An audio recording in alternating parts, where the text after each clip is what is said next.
Bonjour tout le monde, heureuse de vous retrouver pour cette 8e vitrine voyageuse et comme d'habitude, on retrouve notre ami Foued Mhilsi à l'école de jeunes créateurs où on va parler bien sûr de mode et de création et ce sera toujours dans Coup de ciseaux. Bonjour Foued. Rebonjour. Voilà, bonjour. Bah écoute, on va continuer sur notre lancée du sujet qu'on a traité la dernière fois. Tout à fait. Et donc, j'aimerais bien qu'on reparte justement sur tout ce que tu as parlé de pesanteur et un peu, on a l'impression qu'on parle vraiment d'architecture par rapport à ça. Tout à fait. Voilà, alors de quoi il s'agit exactement? Là, je vais dévoiler quelques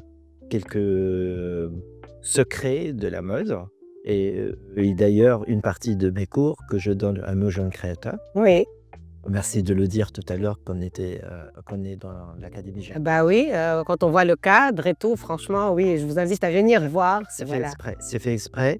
Là, tu m'évoques une idée. En fait, pourquoi j'ai choisi la maison traditionnelle? Parce qu'elle t'isole du monde et en même temps, quand tu es à l'intérieur, tu es entre la culture, ton histoire et ton avenir. Et le point le plus important, elle est apaisante de telle façon, elle reflète l'image de l'artiste. Ça veut dire quoi? Quand on voit les maisons, quand on se balade dans les ruelles de la Médina, on voit que des portes et des murs. Par contre, quand tu rentres, tu vois un labyrinthe. Tu peux pas imaginer la grandeur de la maison à travers les petites ruelles.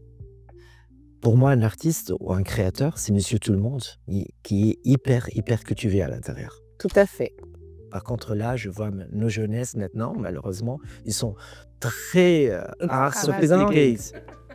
Et à l'intérieur, malheureusement, ça manque. C'est un peu vide. Je considère qu'aujourd'hui, les jeunes ont du caractère par rapport au vestimentaire ou alors c'est du laisser aller. Alors, comment tu considères? C'est pas le fait de laisser aller né là. Par contre, l'idée, c'est qu'ils vivent Époque? leur époque. Oui. D'ailleurs, dans les années 2000, on a fait une réunion internationale au niveau de la pédagogie. Et tiens-toi bien, notre génération qui sont nés dans les années 70, avant les années 80, jusqu'au 75-76, nous sommes d'une ADN carbone. D'accord. Et nos enfants des années 80 jusqu'à maintenant sont d'ADN cristal. Vous imaginez?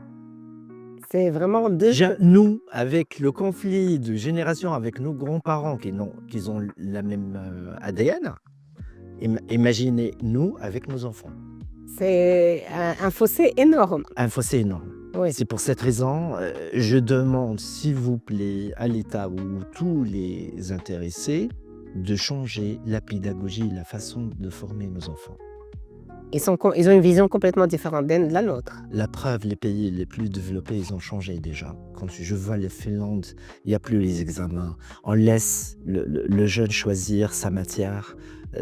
On laisse le jeune jouer pendant le cours, etc., etc. Et on lui apprend, bien sûr, les skills, c'est-à-dire on lui apprend... D'une manière ludique, oui. Tout à fait.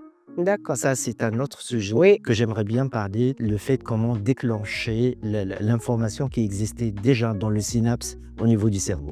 Ça, c'est un travail pédagogique. Et pour cette raison, j'aimerais bien aussi de mettre des profs pédagogues, pas des profs uniquement. C'est-à-dire, je ne suis pas obligé d'avoir un savoir-faire ou uniquement juste le savoir et le fait de le passer à mon étudiant ou à mon élève.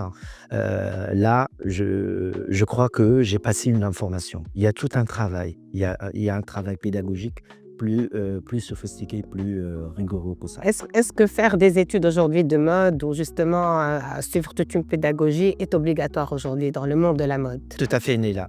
Parce que tout simplement, comme on a dit, le monde change et le monde maintenant, il devient un petit village.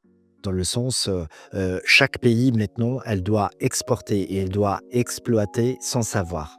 Nous, les Tunisiens, qu'est-ce qu'on a? On a le cerveau, comme elle a dit Bourguiba. Tu vois, et on a beaucoup de savoir-faire, que ce soit à l'échelle artisanale, dans toutes les doctrines, c'est-à-dire tout type d'art, plein d'artistes, même dans la mode, sauf que on n'a pas la possibilité de s'exprimer, de l'exploiter.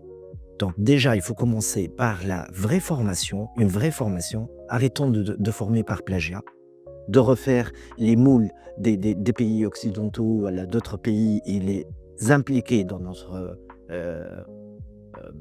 pays. On l'a Pour pas fait pourquoi? Pardon, on l'a pas fait pourquoi? Faute de moyens? Faute de Pas de tout, pas de tout. Parce d'accord, que le savoir, il n'a pas besoin de moyens. La communication, elle n'a pas besoin de moyens. Elle a besoin de, tout simplement,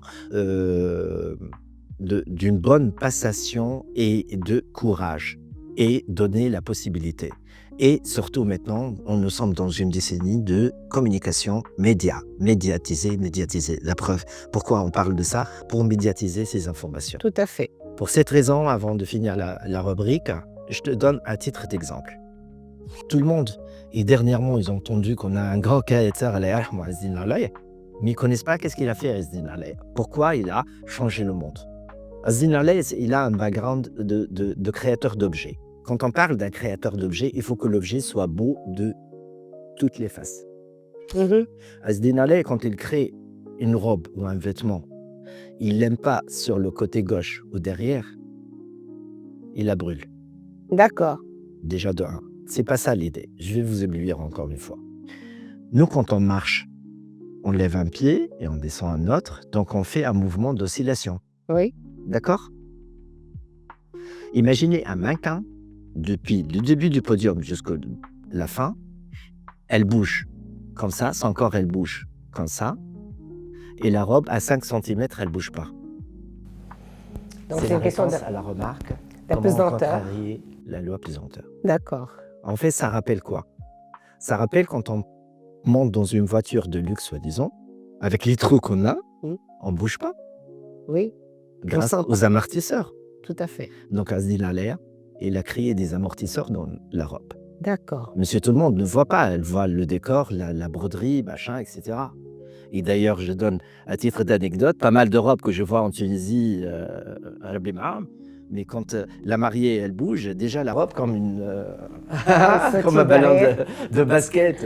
Elle sautille Donc, derrière. l'idée, c'est que Azdin alayhi, par rapport la réalisation, pendant la réalisation du vêtement, donc il a découpé en morceaux, et ça, c'est une autre vision, que chaque étoffe, chaque tissu, quand je change un degré, il a un poids différent. D'accord. Donc c'est vraiment Suivant ce qu'on appelle le droit fil, il tombe, il est lourd. Si je le dévie comme ça, il ne tombe pas sur le sol, il tombe sur le côté. Donc, c'est un travail des morceaux, action, réaction, action, réaction. Quand le corps il bouge, la robe à 5 cm. magnifique. La prochaine fois, je vais vous donner d'autres exemples. Ah bah c'est très bien. Bah voilà. Bah, je te remercie en tout cas pour toutes ces informations. C'est super intéressant. Ça commence. Ouais. Et nous, la prochaine fois, on va aller dans ce sens-là. Tout à fait. Ok, merci Pauline. Merci à toi, Anaïa. Merci. Merci à toi et bonne année à tout le monde. Oui, tout à fait. Voilà.